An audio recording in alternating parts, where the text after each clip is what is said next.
નમસ્કાર મિત્રો, મારું નામ રાઠવા નર્તનભાઈ આર. જય જોહાર, જય પ્રકૃતિ, જય સંસ્કૃતિ, જય આદિવાસી.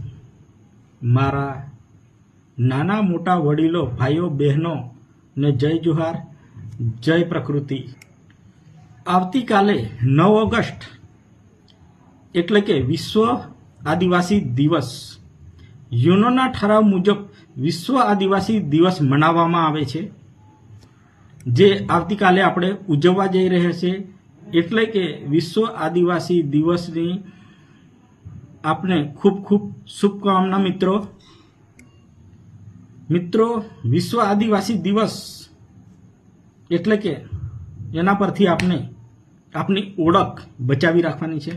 મિત્રો, આપની એક ઓળખ આદિવાસી તરીકેની આપણી પરંપરા, સામાજિક, ધાર્મિક રીતિ રિવાજો, સંસ્કૃતિ, આપના દેવી દેવતાઓ, આપના લગ્ન પ્રસંગો, આપના ઉત્સવો, આપના મરણ પ્રસંગો, આપનો પહેરવાશ એ આપની સંસ્કૃતિ છે. આપની પૂજા વિધિ, લગ્ન વિધિ, મરણ વિધિ આપના પૂર્વજોએ આપણને આપેલી ઓળખ છે અને એ આપણે જાળવી રાખવું અને આપની આદિવાસી તરીકેની સંસ્કૃતિને જાળવવી રાખવું ખૂબ જરૂરી છે.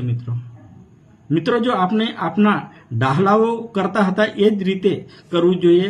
આપની સાચી ઓળખ આદિવાસી તરીકેની છે. એટલે જય જોહાર, જય પ્રકૃતિ, જય સંસ્કૃતિ.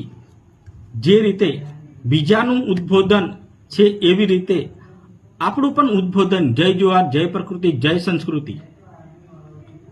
जो मित्रों, जो प्रकृति पानी पिलाते समय किसी के साथ भेदभाव नहीं करती, काला है या गोरा है, और हवा देते समय ये नहीं कहती तू ब्राह्मण हो या शूद्र हो, उस प्रकृति की जय बोलना हमारा कर्तव्य है और पूरे विश्व को जय जोहार, जय प्रकृति बोलना चाहिए, क्योंकि कुदरत से बड़ी कोई ताकत नहीं है मेरी नजर में और आपकी नजर में.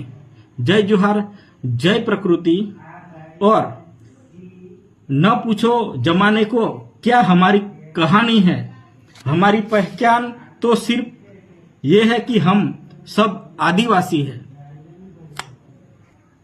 हम आदिवासी प्रकृति के पुजारी, संघर्ष ही हमारी सच्ची कहानी है.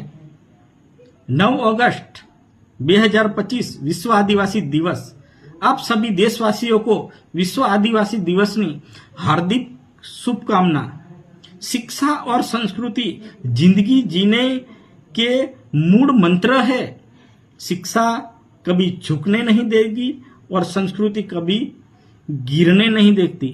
मित्रों, अपनी संस्कृति को बचा के रखना अपना कर्तव्य है. मित्रों, उसको बचा के रखो, उसको, वो मेरी प्रार्थना है आपको. आप जो समझो, लेकिन वो हमारी पहचान है.